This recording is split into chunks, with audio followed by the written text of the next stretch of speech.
तर मित्रांनो, आपल्या डीपीचं कसं झालं आता 15-20 मिनिटानं फॉल्ट होऊन राहिला त्याच्यामध्ये.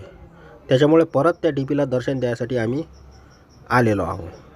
आणि आता ते 3-4 माणसं तज्ज्ञ डॉक्टर जे आहेत ते तिचं हे करत आहे, चेकअप करत आहे डीपीचं.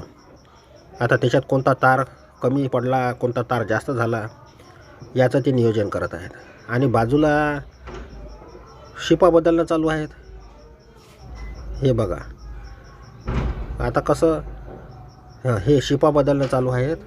कसं तिकडून लाईन क्लिअर झाली की शिप चालू, यांची अलग धावपळ आणि या डीपीवर यायची अलग धावपळ चालू आहे. आता ज्याची त्याची धावपळ त्यालाच माहीत बा. तर असं आहे आमचं आता हे रिंगणवाडी गावातलं. आता हे टाकला आता पहिला डिओ. तर मग भेटू मित्रांनो पुढच्या ब्लॉगमध्ये. व्हिडिओ आवडला असेल तर लाईक कर जा.